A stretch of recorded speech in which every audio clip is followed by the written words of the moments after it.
nervous. Very, very dreadfully nervous I had been and am. But why will you say that I am mad? The disease had sharpened my senses, not destroyed, not dulled them. Above all was the sense of hearing acute. I heard all things in the heaven and the earth. I heard many things in...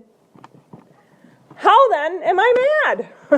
Hearken and observe how healthily, how calmly I can tell you the whole story. It is impossible to say how first the idea entered my brain, but once conceived, it haunted me day and night. Object, there was none. Passion, there was none. I loved the old man. He had never wronged me. He had never given me insult. For his gold, I had no desire. I think it was his eye. Yes, it was this. He had the eye of a vulture, a pale blue eye with a film over it, and whenever it fell upon me, my blood ran cold, and so by degrees, very gradually, I made up my mind to take the life of the old man, and thus rid myself of the eye forever. Now, this is the point. You fancy me mad. Madmen know nothing, but you should have seen me. You should have seen how wisely I proceeded, with what caution, with what foresight, with what dissimulation I went to work. I was never kinder to the old man than during the whole week before I killed him. And every night, about midnight, I turned the latch of his door and opened it. Oh, so gently. And then, when I had made an opening sufficient for my head, I put in a dark lantern, all closed, that no light shone out, and then I thrust in my head. You would have laughed to see how cunningly I thrust it in. I moved it slowly, very, very slowly, so that I might not disturb the old man's sleep. It took me an hour to place my whole head within the opening so far that I could see him as he lay upon his bed. Would a madman been so wise as this? And then, when my head was well in the room, I undid the lantern cautiously. Oh, so cautiously. Cautiously, for the hinges creaked. I undid it just so much that a singleton ray fell upon the vulture eye. And this I did for 7 long nights, every night just at midnight. But I found the eye always closed, and so it was impossible to do the work. For it was not the old man who vexed me, but his evil eye. And every morning when the day broke, I went boldly into the chamber and spoke courageously to him, calling him by name in a hearty tone and inquiring how he had passed the night. So you see, he would have been a very profound old man indeed to suspect that every night, just at 12, I looked in upon him while he slept. Upon the 8th night, I was more than usually cautious in opening the door. A watch's minute hand moves more quickly than did mine. Never before that night had I felt the extent of my own powers, of my sagacity. I could scarcely contain my feelings of triumph to think that there I was, opening the door, little by little, and he not to even dream of my secret deeds or thoughts. I fairly chuckled at the idea, and perhaps he heard me, for he moved on the bed suddenly, as if startled. Now, you may think that I drew back, but no. His room was as black as pitch with the thick darkness, for the shutters were closed, fastened, through fear of robbers. And so I knew he could not see the opening of the door, and I kept pushing it on steadily. I had my head in and was about to open the lantern when my thumb slipped upon the tin fastening, and the old man sprang up in bed crying out, "Who's there?"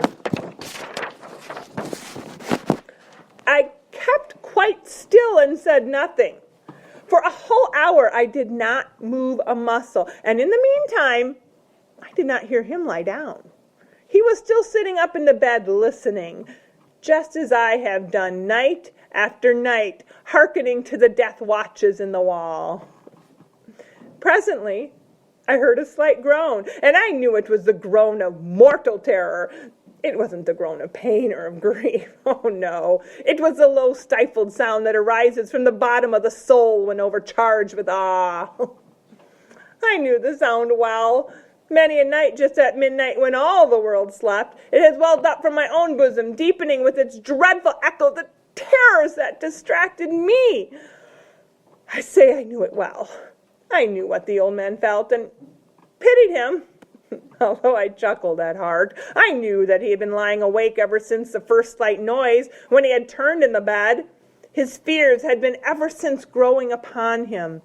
He had been trying to fancy them causeless, but could not.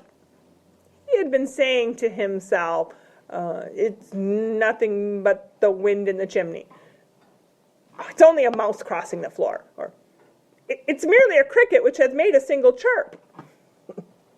Yes, he had been trying to comfort himself with these suppositions, but he had found all in vain.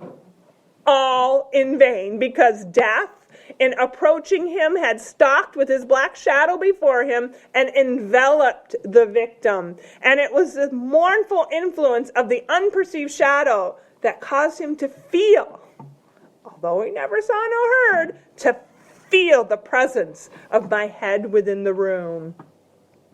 When I had waited a long time, very patiently, without hearing him lie down, I resolved to open a little, very little crevice in the lantern. So I opened it. You can imagine how stealthily,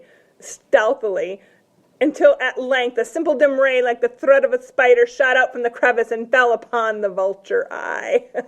It was open. Wide open, and I grew furious as I gazed upon it. I saw it with perfect distinctness, all a dull blue, with that hideous veil over it that chilled the very marrow in my bones. But I could not see nothing else of the old man's face or person, for I had directed the ray as if by instinct precisely upon the spot. And have I not told you that what you mistake for madness is but over acuteness of the sense? Now, I say, there came to my ears a low, dull, quick sound, such as a watch makes when enveloped in cotton. I knew that sound well, too. It was the beating of the old man's heart. It increased my fury as the beating of a drum stimulates the soldier into courage. But even yet I refrained and kept still. I scarcely breathed. I held the lantern motionless. I tried how steadily I could maintain the ray upon the eye. Meantime, the hellish tattoo of the heart increased. It grew quicker and quicker and louder every instant. Oh, the old man's terror must have been extreme. It grew louder. I say louder every moment. Do you mark me well? I have told you that I am nervous. So I am. And now, at the dead hour of the night, amid the dreadful silence of that old house, so strange a noise as this excited me to uncontrollable terror. Yet for some minutes longer I refrained and stood still, but the beating grew louder. I thought the heart must burst, and now a new anxiety seized me. The sound would be heard by a neighbor. The old man's hour had come. With a loud yell, I threw open the lantern and leaped into the room. He shrieked once only.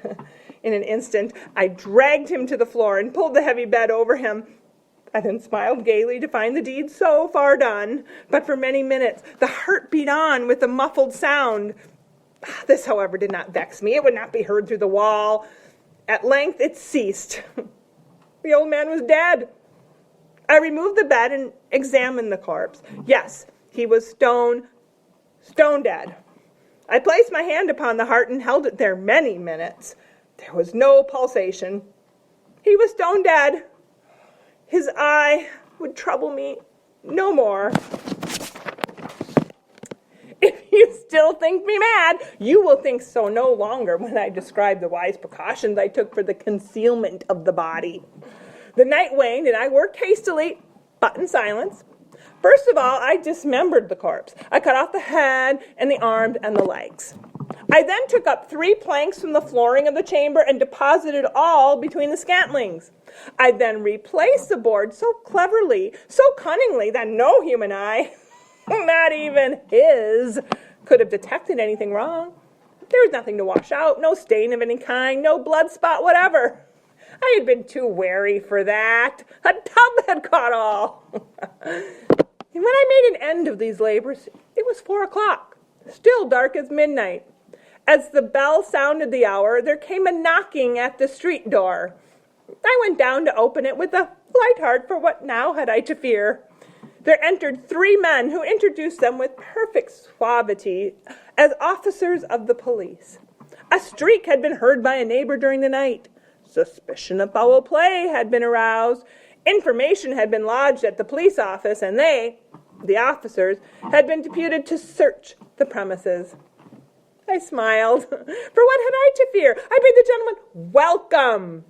The shriek? I said, oh, that was my own in a dream. The old man I mentioned, he was absent in the country. I took my visitors all over the house. I bade them search well. I led them at length to his chamber.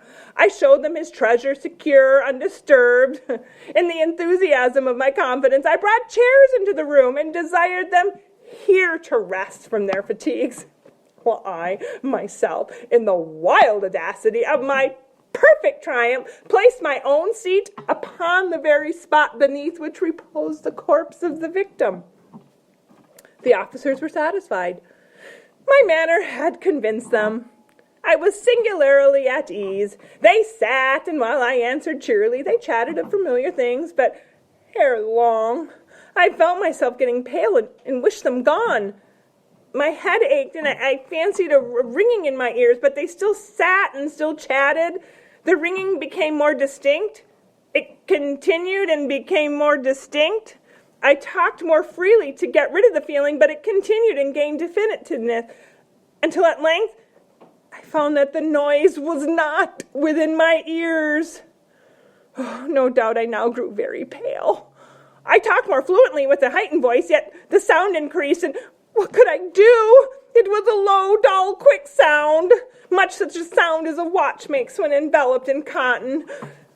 I gasped for breath, and yet the officers heard it not. I talked more quickly, more vehemently, but the noise steadily increased. I arose and argued about trifles in a high key and with violent gesticulation, but the noise steadily increased. Why would they not be gone? I paced the floor to and fro with heavy strides, as if excited to fury by the observations of the men. But the noise steadily increased. Oh, God, what could I do? I foamed, I raved, I swore.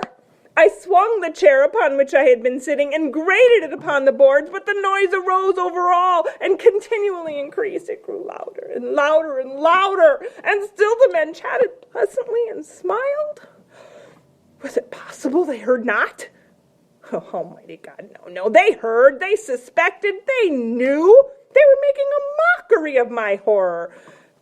I lost my mind.